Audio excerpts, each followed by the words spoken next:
Imagine waking up on a spring morning in the year 536 AD. You expect the familiar amber glow of dawn to pierce through your window, the warmth of the sun to signal the start of a new day of labor and life. But the horizon remains a bruised, sickly gray. You wait for the mist to clear, for the clouds to break, but the hours turn into days and the days into weeks. The sun, once the glorious monarch of the heavens, has become a pale ghost, silver disk that casts no shadows and offers no heat. This was not a nightmare. It was a documented reality for millions across Europe, the Middle East, and Asia. For 18 agonizing months, the world lived in a state of constant, eerie twilight. It was the moment history went dark and humanity came closer to the brink of extinction than ever before. This is not just a tale of a bad year. It is the chronicle of the worst year to be alive in human history. A year where the cycles of nature broke, where empires crumbled, and where the very air seemed to turn against those who breathed it. Welcome to Apex Chronicles. Today, we step into the abyss of 536 AD. The year 536 AD did not begin with a bang, but with a terrifying, silent veil. Historical records from this period are not merely dry accounts of politics, they are screams of existential terror etched into parchment. Our primary witness is Procopius of Caesarea, a prominent Byzantine historian who watched the sky from the heart of Constantinople. He wrote with a chilling precision, "And it came about during this year that a most dreadful portent took place, for the sun gave forth its light without brightness, like the moon, during the whole year." Procopius described a sun that had lost its stinging quality. It was present in the sky, yet it failed to provide the vital energy needed to sustain the world. To the people of the 6th century, this was a divine omen of the highest order. The psychological toll was immense. In an era where the sun governed every aspect of existence, from agriculture to prayer, its transformation into a cold, lifeless orb suggested that the end of days had finally arrived. In Italy, the Roman statesman Cassiodorus provided even more haunting details in his official letters. He noted that the sun seemed to have a bluish color, and that at noon one could look directly at it without blinking, for its rays were feeble and exhausted. He observed that the seasons seemed to have lost their boundaries. There was no summer heat to ripen the grain, and no autumn to harvest the fruit. "We marvel," he wrote, "to see no shadows of our bodies at noon, to feel the mighty fire of the sun pass into feebleness." This phenomenon was not localized to the Mediterranean. Halfway across the world, in China, the Nanshi, History of the Southern Kingdoms, recorded a similar atmospheric horror. Chroniclers noted that the yellow dust fell like snow and that the stars were invisible for months. In the height of August, when the Yangtze River Valley should have been sweltering, frost covered the ground and snow fell upon the ripening crops. The result was a catastrophic agricultural failure that led to a famine so severe that records speak of the living eating the dead. In the British Isles and Ireland, the Annals of Ulster and the Annals of Innis fall and recount a failure of bread from the years 536 to 539. Tree ring data from Irish oaks show a near-total cessation of growth during this period, indicating that the temperature had plummeted to levels not seen for millennia. The world had entered a sudden, violent, and inexplicable volcanic winter. The psychological impact of this darkness cannot be overstated. For 18 months, humanity lived in a world without a true noon. The blue of the sky was replaced by a stagnant, ashen gray. The birds stopped singing at their usual hours, confused by the perpetual dusk. The flowers failed to open, and the trees remained trapped in a skeletal winter state. It was a global trauma, a collective experience of a world that had seemingly died while its inhabitants were still breathing. As the months dragged on, the ghost sun became the harbinger of a deeper, more physical suffering. the lack of sunlight meant more than just a gloomy atmosphere. It meant the death of the very foundation of civilization, the grain. Without photosynthesis, the wheat fields of Egypt, the rice paddies of China, and the vineyards of Italy all withered simultaneously. The bread, which was the literal lifeblood of the Roman and Persian empires, began to vanish. And as the granaries emptied, the social fabric that held the ancient world together began to tear at the seams. The year 536 was the trigger, the first domino in a sequence of catastrophes that would redefine the map of the world. But to understand why the sun died, we must look beyond the scrolls of historians and into the frozen heart of the earth itself. For nearly 1,500 years, the cause of the Great Darkness of 536 remained one of history's most baffling enigmas. To the medieval mind, it was the wrath of the heavens. To later historians, it was a mysterious dry fog. But in the 21st century, science finally pierced the veil. By drilling deep into the glaciers of Greenland and Antarctica, researchers uncovered a microscopic crime scene frozen in time. Within these ice cores lay layers of volcanic glass and sulfur, chemical fingerprints that tell a story of a planet in violent revolt. The culprit was not a single event, but a cataclysmic 1-2 punch of volcanic eruptions. The first, occurring in early 536, likely originated in Iceland. This was no ordinary eruption. It was a VEI 6 or 7 event that blasted millions of tons of ash and sulfur dioxide into the upper atmosphere. This sulfur combined with moisture to create a massive, shimmering aerosol veil, a stratospheric mirror that reflected the sun's warmth back into space. But the Earth was not finished. Just as the first veil began to settle, a second massive eruption occurred in 540 ADS, possibly from the Ilopango caldera in modern-day El Salvador.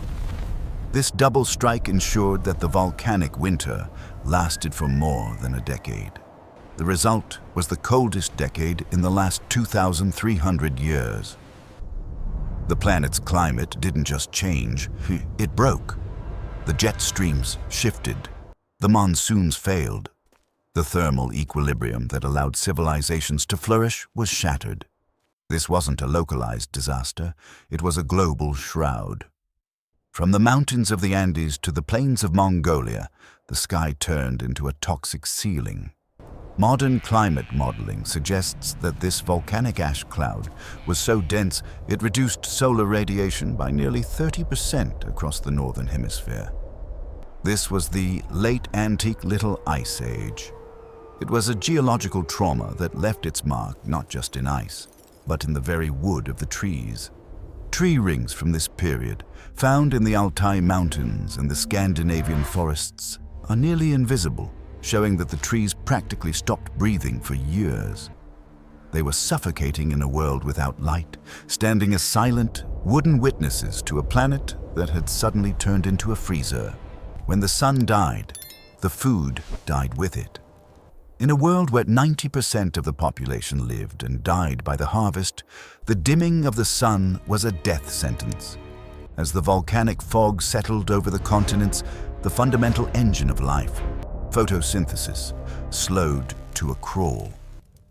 The result was a global famine of biblical proportions, a hunger of nations that spared neither the peasant nor the king. In the Mediterranean, the granaries of Egypt and North Africa, which fed the glory of the Byzantine Empire, began to fail.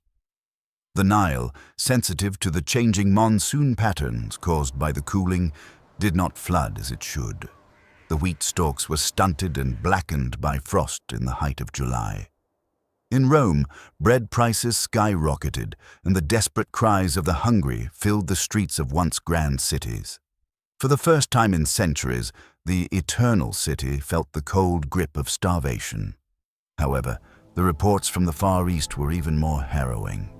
In China, the history of the southern dynasties records a chilling reality. Snow falling in the summer months of 536 and 537. The rice paddies, which required heat and light, became frozen swamps. The records state that the stars were lost from sight, and the famine became so absolute that the social order disintegrated into cannibalism. Entire provinces were depopulated, not by war, but by the slow, agonizing silence of empty bellies. In Mesoamerica, the effects were equally devastating. The great city of Teotihuacan, one of the largest urban centers in the world at the time, shows signs of massive internal unrest and fire during this period. Archaeologists believe that the prolonged droughts and crop failures triggered by the 536 event led to a collapse of the priestly elite's authority. The famine was not just about the lack of bread, it was the death of the livestock. Cattle, sheep and horses, unable to find grazing land in the frost-covered plains, died by the millions. This loss of animal power meant that even when the light eventually returned, there were no beasts to plow the fields. The world was trapped in a feedback loop of misery. The psychological landscape of humanity changed during these years. Desperation led to mass migrations, as tribes from the freezing steppes of Central Asia began to push southward into more temperate lands, searching for food and warmth. This great migration would eventually put unbearable pressure on the borders of the Persian and Roman empires. The darkness had made every man a refugee and every neighbor a rival for the last scraps of food. But as the hunger peaked and the bodies piled up in the streets, a new and even more terrifying guest was preparing to enter the stage. The darkness and the famine had weakened the human immune system to its breaking point. The stage was set for the most lethal pandemic the ancient world had ever seen. The ghost sun was merely the herald. The true executioner was about to arrive. The darkness of 536 AD was not merely a meteorological anomaly. It was a biological catalyst. For 5 years, the world had been starved of warmth and nutrition. The human immune system, deprived of vitamin D and consistent calories, had withered alongside the crops. In this weakened state, humanity was a tinderbox, waiting for a single spark to ignite an inferno. That spark arrived in 541 ADS, carried in the bellies of fleas and the fur of black rats. It was the first recorded appearance of the bubonic plague on a global scale, the Plague of Justinian. The connection between the volcanic winter and the pandemic is a masterpiece of tragic irony. Scientists now believe that the cooling of the climate triggered a massive migration of rodents. As the Central Asian steppes and African highlands became too cold to sustain their usual ecosystems, rats carrying Yersinia pestis were forced to seek warmth and food in human settlements. They hitchhiked on the very trade routes that held the Byzantine Empire together, moving from the port of Pelusium in Egypt toward the jewel of the Mediterranean, Constantinople. When the plague hit the city, the scene was apocalyptic horror. At its peak, the records of the contemporary historian John of Ephesus state that 10,000 people were dying every single day. The city of the world's desire became a sprawling morgue. The cemeteries were filled within days. The authorities then dug massive pits in the hillsides, only to have them overflow. In desperation, the Emperor Justinian ordered the roofs to be stripped from the fortress towers along the city walls, filling the hollow towers with thousands of rotting corpses before sealing them shut. The stench of decay was so profound that it was said to be detectable miles out at sea. This was the final blow to the classical world. The plague did not discriminate. It took the farmer in the field, the soldier on the wall, and the merchant in the stall. The Byzantine Empire, which under Justinian had been on the verge of reconquering the lost territories of the Western Roman Empire, saw its dreams turn to ash. The tax base evaporated. The army, once the terror of the world, was decimated by an invisible enemy. The darkness of 536 had weakened the walls, but the plague of 541 brought the house down. The psychological trauma of the plague, layered over the existing trauma of the perpetual twilight, broke the spirit of age. People stopped building for the future. In the ruins of Roman villas, survivors built crude shacks, living among the marble columns of a civilization they no longer understood. The great sun was gone, the bread was gone, and now the very breath of life was being snatched away by an agonizing death. It was the moment the classical era truly died, and the medieval era was born in the shadows. The darkness of 536 was a geopolitical earthquake whose aftershocks reshaped the map of the world for the next millennium. As the climate cooled and the harvests failed, the established superpowers of the era, the Byzantine Empire and the Sassanid Persian Empire, found themselves trapped in a slow-motion collapse. Both empires were agrarian-based economies. Without grain, they could not pay their armies.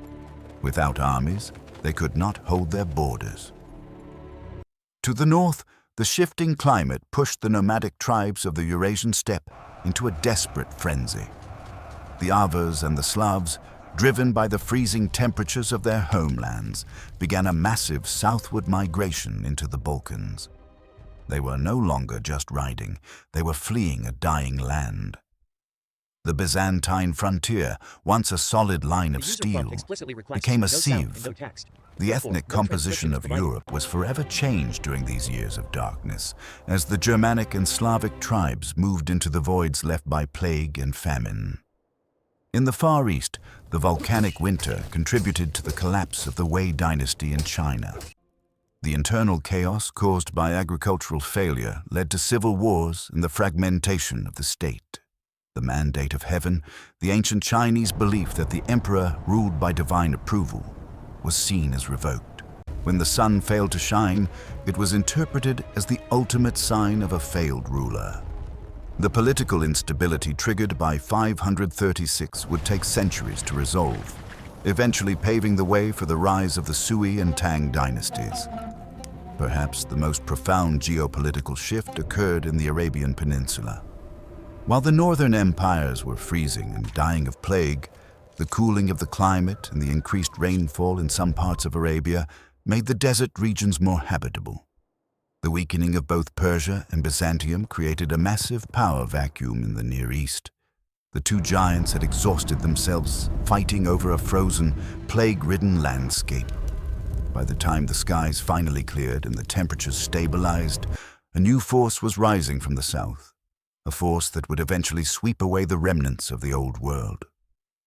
The year 536 had effectively cleared the board for the rise of Islam and the birth of a new global order. Even in Scandinavia, the impact was profound. The Norse sagas tell of the Fibula winter, the great winter that precedes Ragnarok, the end of the world. Archaeologists have discovered that during the mid-6th century, nearly 50% of the villages in parts of Sweden were abandoned. The elite, unable to protect their people from the cold and hunger, were overthrown. It is believed that the social upheaval of this period led to a new, more aggressive warrior culture, which would eventually manifest centuries later as the Viking Age. The trauma of 536 was baked into the very mythology of the North. Beyond politics and biology, the Year of Darkness changed the way humanity thought about its place in the universe. The 6th century was a time of transition between the old pagan gods and the new monotheistic faiths. The failure of the sun was the ultimate test of faith. If the old rituals could not bring back the light, they would be abandoned. If the new priests could not explain the darkness, they were questioned. A new, more somber form of Christianity and Zoroastrianism emerged from the ash. The focus shifted from the glory of the earthly city to the salvation of the soul in the next world. The art of this period becomes more abstract, more focused on the divine and the eternal, reflecting a world where physical reality was one of suffering and gloom. The Dark Ages were not just a time of lost knowledge. They were a time of a different kind of knowledge, one forged in the crucible of a global catastrophe. The loss of the sun was seen as a literal veiling of the world. It led to a surge in apocalyptic literature and a belief that the physical world was inherently corrupt. This mindset would dominate the Middle Ages, influencing everything from architecture to law. The resilience of the human spirit was tested to its absolute limit, and what emerged was a humanity that was more cautious, more communal, and more focused on survival than on the grand expansionism of the Roman era. The lesson of the ashen sky. The year 536 AD stands as a stark reminder of our planet's fragility. It tells us that the thin veil of our atmosphere and the steady warmth of our sun are the only things standing between civilization and the abyss. For 18 months, a cloud of volcanic ash turned the world into a graveyard. It proved that a single event on a small island in the Atlantic, or a caldera in El Salvador, could topple empires on the other side of the globe. We look back at 536 not just to marvel at the horror, but to honor the survivors. Despite the darkness, the plague, and the hunger, humanity did not vanish. We adapted. We rebuilt. We found a way to light torches in the gloom. The worst year to be alive eventually gave way to a new dawn, but the scars it left are still visible in our DNA, our maps, and our stories. The sun eventually regained its sting. The fog eventually lifted, but the world it revealed was unrecognizable. The old gods were dead, the old empires were broken, and a new, colder, and more resilient world had taken their place. This is the chronicle of the year the sun died, and the year humanity learned what it truly means to survive. Thank you for watching Apex Chronicles. If you found this journey through the shadows of 536 AD compelling, subscribe to join us as we continue to uncover the most pivotal and harrowing moments in human history. The past is never truly dead. It is merely waiting in the dark to be remembered.